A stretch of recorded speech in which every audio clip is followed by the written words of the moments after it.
प्यारे विद्यार्थियों, छोटे भाइयों बहनों, मिशन इंस्टीट्यूट प्रयागराज में आपका स्वागत है। मैं संजय सिंह परिहार आपको मूल विधि और प्रक्रिया विधि में आज संबंध पर चर्चा करने जा रहा हूं। प्यारे विद्यार्थियों, मैंने पूर्व की कक्षा में आपको मूल विधि के संदर्भ में बताया और इससे कल की कक्षा में मैंने आपको प्रक्रिया विधि के बारे में बताया। आज हम लोग पढ़ेंगे इन दोनों के बीच में क्या संबंध है, इनके बीच का रिलेशन। एक एक बात को ध्यान से देखिएगा। विधिक प्रक्रिया में किन बातों का क्या महत्व है, सारी बातें गौर से देखेंगे।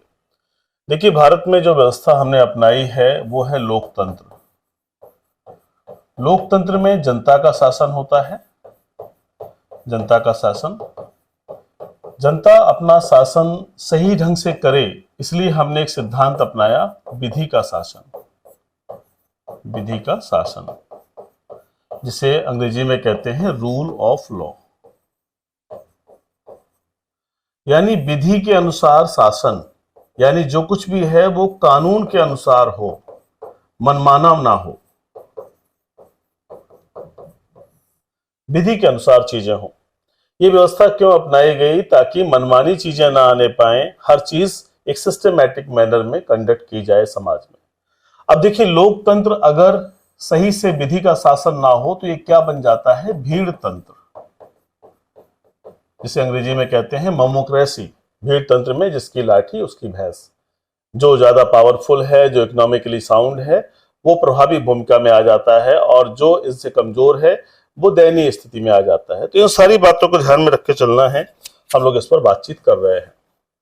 तो हमने आपको बताया कि विधि का शासन क्या है। विधि का शासन का मतलब है कि जहां सब काम विधि के अनुसार किए जाएंगे।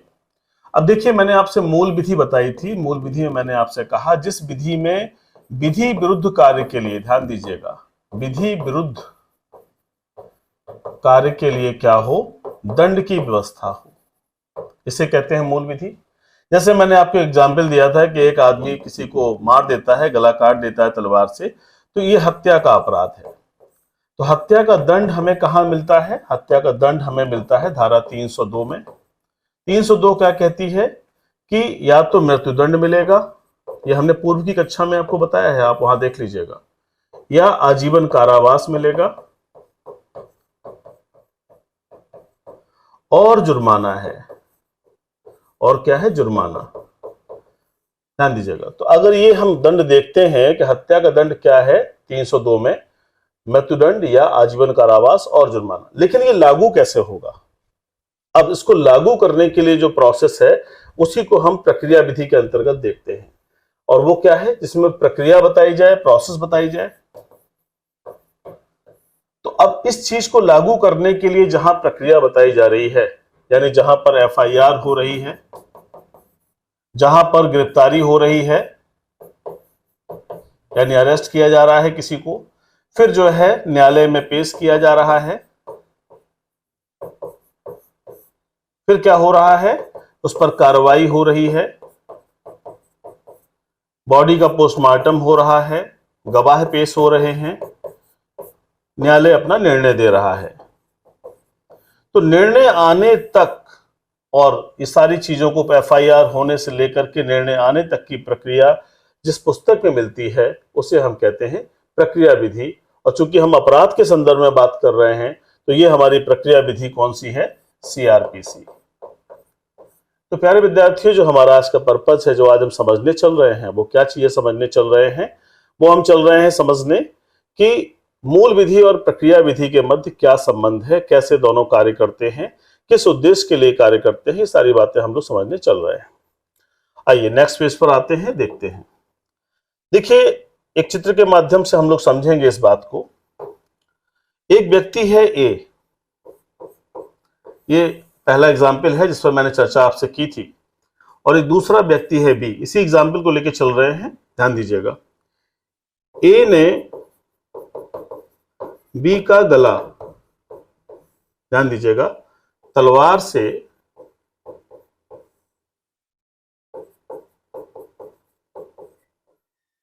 काटकर अलग कर दिया।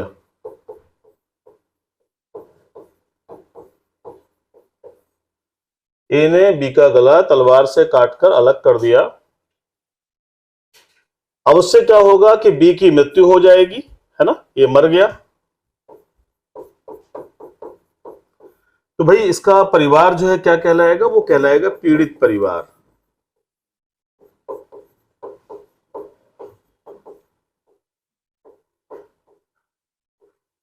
पीड़ित परिवार कहलाएगा ये। अब ये पीड़ित परिवार हो गया, तो ए क्या बन जाएगा, ए चूंकि इस मामला इसके ऊपर आने वाला है तो आरोप इसी पे लगने वाला है, तो ये बन गया आरोपी। ठीक है, ये आरोपी बन गया। अब इस घटना को बिल्कुल जीरो लेवल से समझिएगा। तो अब जो पीड़ित परिवार है यही तो भाग के जाएगा थाने में या कोतवाली में या चौकी में, जिसके साथ अत्याचार हुआ है। भाई बी तो मर ही गया, अब इसके परिवार के लोग जा रहे हैं, कहां जा रहे हैं, ये जा रहे हैं चौकी में, जो नियरेस्ट होगा, या थाना होगा तो थाना में जा रहे हैं, या जा रहे हैं कोतवाली में।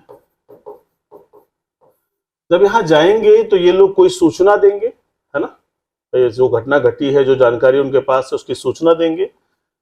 सूचना, जो सूचना देते हैं इसे पुलिस की भाषा में कहते हैं तहरीर। अब सूचना या तो मौखिक हो सकती है या क्या हो सकती है, लिखित हो सकती है। दो ही फॉर्मेट में हो सकती है सूचना, या तो भाई मुंह से बोल कर देंगे ओरल, या फिर लिखित में देंगे कि हाँ ये घटना घटित हुई है। अब अगर सूचना आपकी, क्या कहा जा रहा है ध्यान दीजिएगा, अगर सूचना लिखित है तो सुप्रीम कोर्ट ने कहा है कि जैसी सूचना दी गई है वैसी ही दर्ज हो जाएगी। ठीक है, तो जैसी सूचना जैसी दी गई है वैसी ही दर्ज की जाएगी, यानी जो दे दी गई उसको दर्ज कर दिया जाएगा। एक तो पार्ट ये हो गया। लेकिन अगर मौखिक दी गई है, मान लो कोई आदमी है जो पढ़ा लिखा नहीं है, तो वो क्या करेगा, तो घटना बताएगा ना जाकर थाने में। तो थाने का जो भार साधक अधिकारी हुआ, ऑफिसर इंचार्ज होगा, जिसे हम एसओ बोलते हैं, स्टेशन अफसर बोलते हैं, तो वो क्या करेगा, तो अगर ये सूचना मौखिक है तो क्या होगा, पहले इसे लिखा जाएगा, फिर पढ़कर सुनाया जाएगा, और जब वो आदमी सहमत हो जाएगा कि हाँ ये बात है, तब वो आदमी कह देगा नहीं नहीं साहब ठीक, आप सही कह रहे हैं, ये वाली बात है। तो जब वो सहमत हो जाएगा, यानी सहमति होने पर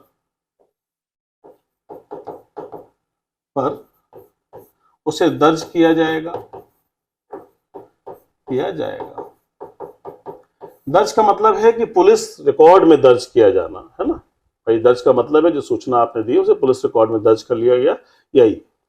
अब सूचना जो दी गई थी वो कैसी है, इंपॉर्टेंट विषय ये है। यदि सूचना किसी संज्ञेय अपराध के विषय में है, संज्ञेय अपराध, अगर सूचना की संज्ञेय अपराध के विषय में है तब क्या होगा, तब धारा 154 में 154 में दर्ज की जाएगी। जब 154 में दर्ज होगी तो ये कहलाएगी FIR। इसी को बोलते हैं फर्स्ट इंफॉर्मेशन रिपोर्ट। किसी अपराध की प्रथम सूचना है ये, हिंदी में से बोला जाता है प्राथमिकी। क्या बोलते हैं, प्राथमिकी, लेकिन कॉमन वर्ड क्या है, FIR है।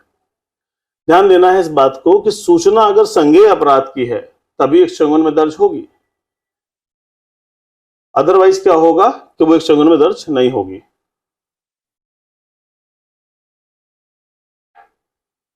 तो हमने आपको जो यहां बताया इस पर ध्यान दीजिएगा कि ये FIR बन जाएगी।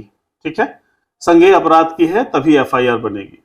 अब इस संदर्भ में ध्यान देना है, आपके सामने कि क्वेश्चन आ गया कि संज्ञेय अपराध क्या है। संज्ञेय अपराध के संदर्भ में क्या कहा गया है, CRPC ध्यान दीजिएगा, यानी जो दंड प्रक्रिया संहिता है कि धारा 2गा या 2C में कहा गया है कि गंभीर तथा संगीन प्रकृति के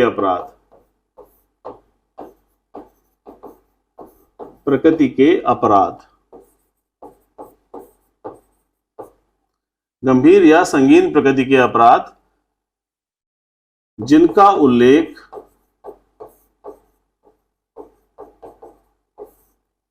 प्रथम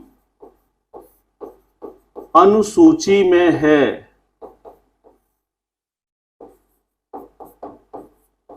ध्यान दीजिएगा, संज्ञेय अपराध कहलाते हैं,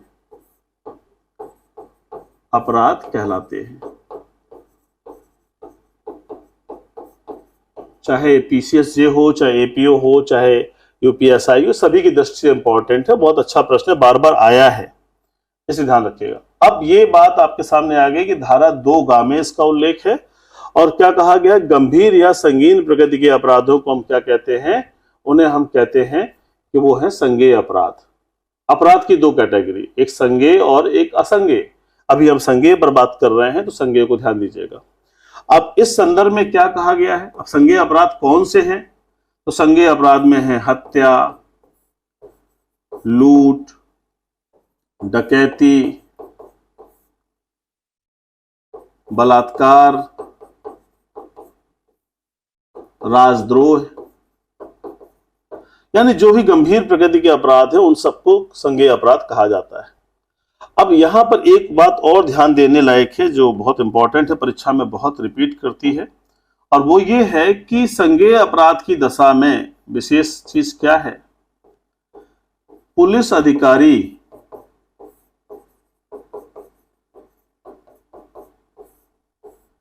वारंट के बिना गिरफ्तार कर सकता है। इसके लिए वारंट की आवश्यकता नहीं है, वारंट के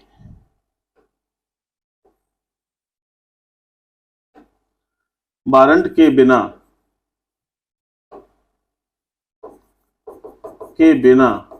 क्या कर सकता है, गिरफ्तार कर सकता है। यानी इसमें वारंट की आवश्यकता नहीं है, सीधे गिरफ्तार करेगा। अगर यह आरोप लगा है, यह मामला आया है, तो सीधे गिरफ्तार कर सकता है। इन बातों को ध्यान दीजिएगा। मैं फिर से एक बार इनको रिकॉल कराने जा रहा हूं, लेकिन पहले इतनी बातों पर नजर रखिएगा। अब हमने यहां पर आपको दूसरी सूचना बताई है कि लिखा जाएगा, पढ़कर सुनाया जाएगा, कि दोनों में लागू हो सकती है बात। लेकिन अगर यही सूचना असंज्ञेय अपराध की है, असंज्ञेय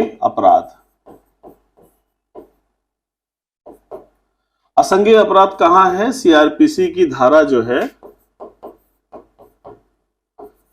की धारा 2 ठाकुर वाला ठा 2 में है। ठीक है, कहा गया है ये सामान्य प्रकृति के अपराध हैं, सामान्य प्रकृति के अपराध, सामान्य प्रकृति के अपराध, जैसे धमकी देना, है ना, मोबाइल से धमकी देना, मोबाइल से धमकी देना, मानहानि, धारा 504, 506, 510 के अंतर्गत जो अपराध आते हैं वो सभी आपराधिक अवित्रास, है ना, इस तरह की चीजें, या लोक स्थान में लोक शांति भंग करना, इस तरह के सभी अपराध जो आते हैं उनमें उसे असंज्ञेय अपराध कहते हैं। फिर से एक बार देखिएगा, सारी बातें फिर से रिकॉल कराऊंगा, एक बार माइंड में सेट करिएगा। अच्छा, इसमें क्या कहा गया है कि पुलिस अधिकारी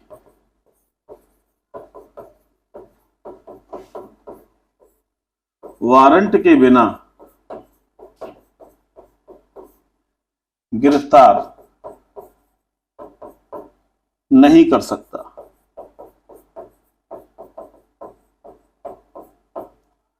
पुलिस अधिकारी वारंट के बिना गिरफ्तार नहीं कर सकता। इस पूरे घटनाक्रम को समझिएगा। अच्छा, यहां पर जब चूंकि असंज्ञेय अपराध की रिपोर्ट होगी तो ये धारा 155 में दर्ज होगी। सेक्शन कौन सा होगा? 155। इसे कहेंगे एनसीआर। ठीक है, ये धारा 155 में दर्ज होगी और इसे कहेंगे एनसीआर। अब फिर से मैं एक बार रिकॉल कराने जा रहा हूं, तेजी सारी बातों को ध्यान दीजिएगा।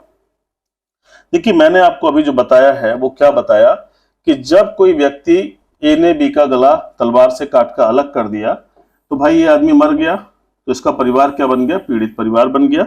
और ये व्यक्ति क्या बन गया? ये आरोपी बन गया। बिल्कुल बेसिक बात है, बिल्कुल सामान्य बात है, ध्यान रखना है। तो नेचुरल है कि पीड़ित आदमी ही सूचना देने जाएगा। तो सूचना कहाँ देगा? चौकी में देगा, थाना में देगा, कोतवाली में देगा। जब ये सूचना देगा तो सूचना के दो तरीके हैं, दो प्रकार। कौन कौन से प्रकार? या तो ये मौखिक देगा या लिखित देगा। अगर लिखित देता है तब भी एफआईआर हो सकती है, मौखिक देता है तब भी एफआईआर हो सकती है। लिखित देता है तब भी यहां पर एनसीआर हो सकती है 155 में, या मौखिक देता तब भी एनसीआर हो सकती है। तो कहने का मतलब क्या है कि सूचना दो फॉर्मेट में दी जा सकती है, लिखित या मौखिक। अगर लिखित दी गई है तो जैसी दी गई है वैसी ही दर्ज की जाएगी, ये कहा गया है। और अगर मौखिक दी गई है तो फिर इसको लिखा जाएगा, लिख करके पढ़कर सुनाया जाएगा, फिर सहमत यानी उससे पूछा जाएगा कि ऐसा ही हुआ था, तो जो कहेगा कि हाँ ऐसा ही हुआ था तो फिर उस आधार पर उसको दर्ज कर लिया जाएगा। दर्ज कहां किया जाएगा? धारा 155 में किया जाएगा और इसे कहते हैं एनसीआर। एनसीआर का फुल फॉर्म क्या होता है मैं भी आपको आगे बता दूंगा, इस पर भी चर्चा फिर से कर दूंगा। तो यहां पर अभी हमने क्या देखा कि ये एनसीआर हो गई। अगर ये असंज्ञेय अपराध की थी तो एनसीआर हो गई, और अगर ये संज्ञेय अपराध की सूचना थी तो क्या होगा? एफआईआर होगी, धारा 154 में दर्ज होगी। अब 154 में दर्ज हो गई तो एफआईआर बन गई। इसे हिंदी में कहते हैं प्राथमिकी, फर्स्ट इंफॉर्मेशन रिपोर्ट। इसको ध्यान रखना है, ये एफआईआर हो गई। जब अक्सर कहा जाता है एफआईआर हो गई है, तो एफआईआर माने कोई गंभीर मामला है तभी एफआईआर हुई, अदरवाइज क्या होती? एनसीआर होती। अगर कोई कहता है एनसीआर है तो इसका मतलब है कि अपराध बहुत गंभीर नहीं है। एफआईआर कोई कहता है तो आप समझिए अपराध गंभीर है। अब सीआरपीसी की धारा 2 ये पूछा गया प्रश्न है, ध्यान रखिएगा।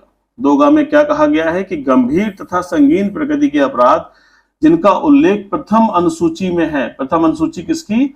सीआरपीसी की प्रथम अनुसूची में। सीआरपीसी में एक पीछे सूची बनाई गई है जिसमें सारे आईपीसी के अपराधों को लिखा गया है। उसमें यह बताया गया है कि उस अपराध की सजा क्या है, उस अपराध को किस न्यायालय में पेश किया जाएगा, यानी उसका कहाँ ट्रायल चलेगा, और वो संज्ञेय है कि असंज्ञेय है, वो जमानती है कि अजमानती है। उस सूची में सारी बातें लिखी हुई हैं। तो यहाँ पर क्या कहा जा रहा है? प्रथम अनुसूची में उसे संज्ञेय बना दिया गया है ऐसे अपराध। अब ये अपराध कौन से हैं? हत्या है, लूट है, डकैती है, बलात्कार है, राजद्रोह है, ऐसे बहुत सारे अपराध है। तो इन सभी को कहा जाता है संज्ञेय अपराध। ऐसे अपराधों के संदर्भ में पुलिस अधिकारी की क्या शक्ति है? तो कहा है पुलिस वारंट के बिना गिरफ्तार कर सकती है। क्लियर हो रहा है मेरे भाई? ध्यान दीजिएगा, पुलिस को वारंट के बिना गिरफ्तार करने की शक्ति प्राप्त है। अब हम इधर आ जाए तो अगर देखें कि मामला असंज्ञेय अपराध का है, तो भाई असंज्ञेय अपराध कहां है? सीआरपीसी की धारा, दंड प्रक्रिया संहिता की धारा 2 में है। 2 वो 2 में है, ये 2 में है। क्या कहा गया है? सामान्य प्रकृति के अपराध को हम असंज्ञेय अपराध कहते हैं, जैसे धमकी देना, मोबाइल से धमकी देना, है ना। तो ये सभी अपराध है। मानहानि करना, स्टेटमेंट कोई जारी कर रहे हैं डिफेमेशन का, 504, 506, 510 यानी अवित्रास करना, या लोक स्थान में पब्लिक प्लेस में कोई दारू वारू पी के हुल्लड़ मचाते हैं, तो वो सारी चीजें, तो इनके लिए कहा गया है कि ये असंज्ञेय अपराध की प्रकृति में आते हैं, थोड़ा हल्के प्रकृति के अपराध होते हैं। ऐसे में क्या पुलिस अधिकारी की शक्ति है? ध्यान दीजिएगा, पुलिस अधिकारी वारंट के बिना गिरफ्तार नहीं कर सकता। तो ये कहा गया है कि वारंट के बिना गिरफ्तार करने का नहीं है, पहले कोर्ट जाना पड़ेगा फिर प्रक्रिया होगी। तो यहां तक की बात आपको समझ में आई होगी। मैं इस पर थोड़ा चर्चा और कर देता हूं एनसीआर पर, क्योंकि यहां तो मैंने थोड़ा बताया लेकिन यहां नहीं बताया, तो हम लोग उसको आगे देख रहे हैं। देखिए एनसीआर क्या है, धारा 155 में होगी और इसे कहते हैं एनसीआर। एनसीआर का मतलब है नॉन कॉग्निजेबल रिपोर्ट, यानी असंज्ञेय अपराध की रिपोर्ट। हिंदी में असंज्ञेय अपराध की रिपोर्ट। जब ये रिपोर्ट होती है तो चूंकि वैसे ही हम जान रहे हैं कि ये सामान्य प्रकृति का मामला है, सामान्य प्रकृति का मामला है। जब ये सामान्य प्रकृति का मामला है तो ये जो प्रोसेस दी गई है 155 में, वो प्रोसेस क्या है? प्रोसेस ये है कि ऐसे मामले के लिए न्यायालय का आदेश होना आवश्यक है। तो इसके लिए क्या होगा कि ये धारा 155 में पहले उसे दर्ज कर लेंगे और दर्ज करने के बाद फिर ये कहेंगे कि आप न्यायालय चले जाइए और न्यायालय से जाकर के इसके लिए आदेश करवा लीजिए। जैसे ही न्यायालय इस पर आदेश कर देगा कि हाँ इसको कार्रवाई की जाए, तो फिर पुलिस अधिकारी की वही शक्ति है जो एफआईआर में उसे प्राप्त है, यानी NCR will become equal to NCR, equal हो जाएगा एफआईआर के। तो जो आधिकारिक शक्ति जो है एफआईआर में पुलिस अधिकारी को प्राप्त है, वही सेम पावर जो है यहां पर इसको प्राप्त हो जाएगी। अब जो ये बात का मतलब क्या निकला कि इन्वेस्टिगेशन जब होगा, इन्वेस्टिगेशन यानी जब उस मामले की विवेचना होगी, तो ये जो अधिकार क्षेत्र यहां इनको एफआईआर में मिल रहा है, वही अधिकार क्षेत्र एनसीआर में भी मिल जाएगा। तो दोनों में इन्वेस्टिगेशन वैसी ही होगी। फिर पुलिस अधिकारी उसी प्रकार से विवेचना करेगा, फिर सारी चीजें आएंगी, चार्जशीट आएगी, मुकदमे की सारी कार्रवाई होगी, स्टेटमेंट लिए जाएंगे, गवाह होंगे, जो साक्ष्य सबूत पेश किए जा सकते हैं वो साक्ष्य सबूत पेश किए जाएंगे। तो प्यारे विद्यार्थियों, आज मैंने मूल विधि और प्रक्रिया विधि के मध्य जो संबंध है, उसमें जो पहली घटनाक्रम है कि जब किसी व्यक्ति की हत्या हो गई या किसी व्यक्ति ने कोई अपराध किया, तो क्या पहला चरण है? तो पहला चरण है सूचना का, और सूचना लिखित या मौखिक हो सकती है। अगर सूचना किसी संज्ञेय अपराध के संदर्भ में है, किसी गंभीर अपराध के संदर्भ में है, तो उसमें 154 में दर्ज होगी और वो एफआईआर कहलाएगी। अगर सामान्य प्रकृति के अपराध के संदर्भ में है, अगर वो असंज्ञेय अपराध है, तो धारा 155 में दर्ज होगी और एनसीआर कहलाएगी। दोनों बातें क्लियर हैं? ठीक है, एक एक बात को बिल्कुल बेस से लेके चलिएगा। लॉ है, थोड़ा सा चीजें समझने में नए शब्द होंगे, प्रयास करेंगे तो समझ में आएगा। ठीक है, अब हमने आपको बताया कि संज्ञेय अपराध क्या है, गंभीर या संगीन प्रकृति के अपराध हैं और जिन्हें प्रथम अनुसूची में संज्ञेय के रूप में दर्शाया गया है। तो ऐसे अपराधों की एक लिस्ट बनी हुई है, अनुमान की जरूरत ही नहीं है, उसमें लिस्ट बनी है, याद कर लेंगे तो हो गया। हालांकि इतना गहरा आपके में आना नहीं है, पीसीएसजे और एपीओ की एग्जाम में ऐसे अपराध के क्वेश्चन आते हैं। तो यहाँ पर हमने बताया आपको कि संज्ञेय अपराध है, तो उसमें जो क्वेश्चन इंपॉर्टेंट है कि संज्ञेय अपराध के संदर्भ में पुलिस अधिकारी की क्या शक्ति है, तो वो ये शक्ति है कि पुलिस वारंट के बिना गिरफ्तार कर सकती है। ठीक है, फिर दूसरी बात हमने आपको यहाँ बताई असंज्ञेय अपराध में, कि असंज्ञेय अपराध में धारा 155 में मुकदमा दर्ज होगा, लेकिन पुलिस अधिकारी सलाह देंगे कि आप कोर्ट से आदेश करवा लीजिए ताकि हम इसकी इन्वेस्टिगेशन कर सकें। तो कोर्ट से आदेश जब करवा लिया जाता है तो उसके बाद हमें इन्वेस्टिगेशन का अधिकार मिल जाता है। अब इन्वेस्टिगेशन कौन करता है, सबसे छोटा अधिकारी कौन होता है? सीआरपीसी में इन्वेस्टिगेशन करने वाला सबसे छोटा अधिकारी है पुलिस उप निरीक्षक यानी सब इंस्पेक्टर, जो आप बनने जा रहे हो। तो जब आप बनने जा रहे हो तो सबसे पहला अधिकार आपको यहीं से मिलता है। कांस्टेबल को यह अधिकार नहीं है, दीवान जी को भी अधिकार नहीं है, यह अधिकार किसको प्राप्त है? उप निरीक्षक यानी सब इंस्पेक्टर को प्राप्त है। तो हम इस पर चर्चा कल आपसे करेंगे। कल हमारी आपसे बातचीत होगी, अगले चरण में हम लोग डिस्कशन करेंगे, अरेस्ट के बारे में भी देखेंगे और साथ में हम इन्वेस्टिगेशन के बारे में चर्चा करेंगे और देखेंगे कैसे किसी विषय पर कैसे विवेचना होती है, कैसे पुलिस कस्टडी में किसी को लाया जाता है, गिरफ्तारी के क्या क्या प्रावधान है, लाने के बाद उसे कैसे रखा जाता है, फिर आगे क्या होता है, इन सारी चीजों पर कल हमारी आपसे चर्चा होगी। पूर्व की कक्षाओं को देखते रहिए, एक एक बात को नोट करते रहिए, समझते रहिए। बिल्कुल जीरो लेवल से बात कर रहा हूं, इसलिए हर बात समझ में आना चाहिए। मिशन इंस्टीट्यूट के संदर्भ में आपको जानकारी है ही, यूपीएसआई और वनडे एग्जामिनेशन और साथ में कॉन्स्टिट्यूशन और संविधान के लिए इसे विशेष रूप से जाना जाता है। साथ ही साथ इंटरव्यू के लिए जाना जाता है, केबीएस और सीपीएफ या तमाम इंटरव्यू जो कंडक्ट हो रहे हैं इस दौरान, सभी के लिए मिशन इंस्टीट्यूट के नाम से हमारे पेज हैं।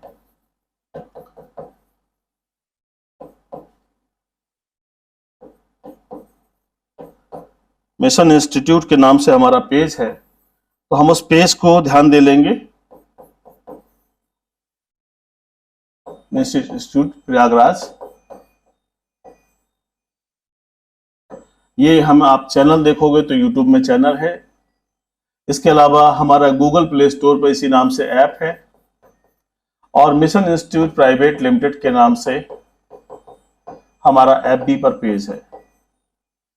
तो आप हमसे जुड़ें, ताकि हम चीज़ों को आप तक प्रसारित कर सकें, पहुंचा सकें, आपके भविष्य निर्माण में कहीं सहायक हो सके। अपना बहुत ख्याल रखिए, अध्ययन करिए। सारी चमक दुनिया की शिक्षा से है, इसलिए शिक्षा के स्तर में आगे बढ़ने का प्रयास करिए। बहुत अनंत शुभकामनाएं। जय हिंद।